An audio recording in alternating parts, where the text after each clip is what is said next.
Hello everyone. So आज चाहिँ हामी लाते र क्यापुचिनोको डिफरेन्सको बारेमा चाहिँ थोरै बुझ्नेछौँ. सो के रहेछ त लाते र क्यापुचिनो भन्ने बारे चाहिँ सुरुमा म तपाईहरुलाई बनाएर देखाउने छु एन्ड देन त्यसको बारेमा चाहिँ म एक्सप्लेन गर्नेछु. सो सुरु गरौँ.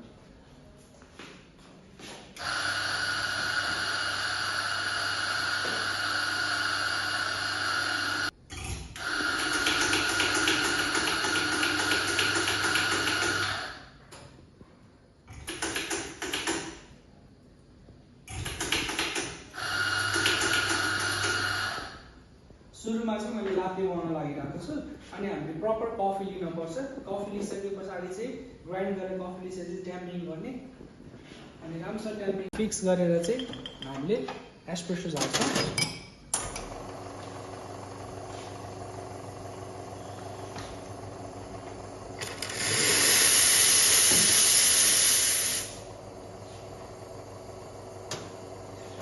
त्यसपछि म चाहिँ फ्रदिङ स्टार्ट. लातेको फ्रदिङ गर्दाखेरि चाहिँ स्टिम लगभग 1 देखि 2 सेन्टिमिटर चाहिँ डुबाएर चाहिँ गर्नुपर्ने हुन्छ.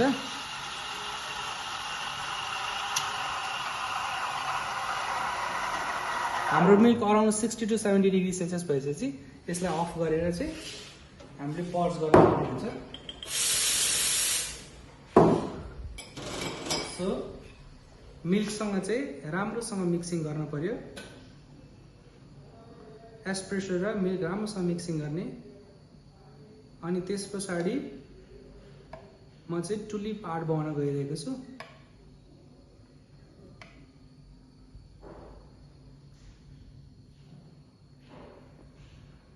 सिम्पल यसरी बनाउन सकिन्छ. यो चाहिँ हाम्रो लाते. नेक्स्ट चाहिँ क्यापुचिनो बनाउन गइरहेको छु.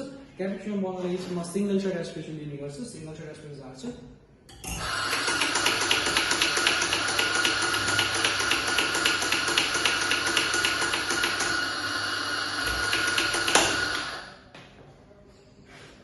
त्यसपछि ट्याम्प गर्नु पर्यो.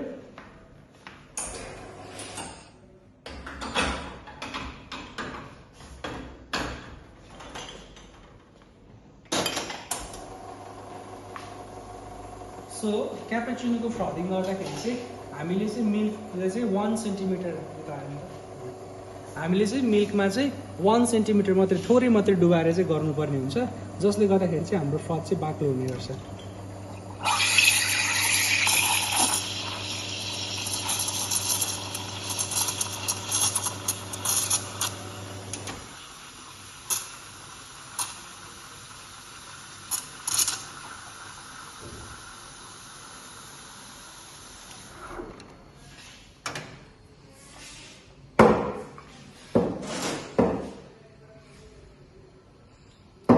सो अब चाहिँ म क्यापुचिनो पोर गर्न गइरहेको छु.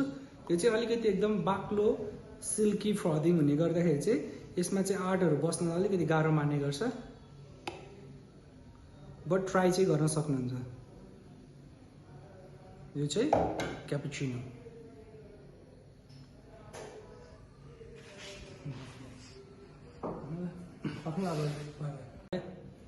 सो तपाईहरु चाहिँ डिफ्रेन्ट देख्न सक्नुहुन्छ. यतापट्टि चाहिँ लाते छ एन्ड देन यतापट्टि चाहिँ हाम्रो क्यापुचिनो छ. सो तपाईले चाहिँ क्लियरली देख्न सक्नुहुन्छ कि लाते र क्यापुचिनोमा चाहिँ फर्मको डिफ्रेन्स चाहिँ कति हुन्छ भनेर. हामीले चाहिँ बुझ्दाखेरि चाहिँ के बुझ्छौँ त भन्दाखेरि लाते भनेको चाहिँ सिल्की हुनुपर्छ अनि लाते चाहिँ जहिले पनि स्वीट हुने गर्छ. कफी चाहिँ एज अ लाते र क्यापुचिनोको डिफ्रेन्स के छ भनेर चाहिँ कम्पेरिजन गर्दाखेरि चाहिँ क्यापुचिनो जहिले पनि स्ट्रङ हुने गर्छ. किन भन्दा तपाईले यहाँ देख्न सक्नुहुन्छ यसमा चाहिँ स्टिम मिल्क चाहिँ थोरै हुन्छ अनि जुन फर्मको मात्रा हुन्छ त्यो चाहिँ धेरै नै हुन्छ. त्यो फर्मले गर्दाखेरि चाहिँ हाम्रो कफी चाहिँ अलिकति स्ट्रङ हुने गर्छ. सो तपाईहरुलाई चाहिँ इन्टरभ्यूमा क्वेसन सोधिने गर्छ लाते र क्यापुचिनोमा चाहिँ कुन चाहिँ स्ट्रङ हुन्छ भनेर. जस्तो तपाईले चाहिँ क्यापुचिनो स्ट्रङ हुन्छ भन्नुपर्ने हुन्छ. किन भन्दाखेरि क्यापुचिनो चाहिँ फर्म धेरै भएको कारणले गर्दाखेरि चाहिँ स्ट्रङ हुन्छ भनेर भन्नुपर्ने हुन्छ. लाते चाहिँ सिल्की हुन्छ, राम्रो आर्ट बस्छ त्यसमा चाहिँ. क्यापुचिनोमा चाहिँ more over form latte art भए पनि अलिकति त्यस्तो राम्रो चाहिँ देखिँदैन भन्ने गरिन्छ. अनि कम्पेरिजनली स्विटको कुरा गर्नुहुन्छ भने चाहिँ लाते चाहिँ क्यापुचिनो भन्दा मोर स्विट हुने गर्छ एन्ड देन क्यापुचिनो चाहिँ लेस अलिकति स्ट्रङ हुने गर्छ. यो चाहिँ तपाईले क्लियरली यो दुईटा देख्न सक्नुहुन्छ कि यसको फर्म पर्सेन्ट लगभग यति नै छ अनि क्यापुचिनोमा चाहिँ लगभग तपाईको चाहिँ 40% जति फर्मै छ. सो आज चाहिँ हामी यही देखाउन खोजेको थियो कि लाते र क्यापुचिनोमा चाहिँ के चाहिँ डिफ्रेन्ट हुने रहेछ त भन्ने कुरा चाहिँ हजुरहरूलाई देखाएको होस्। धन्यवाद।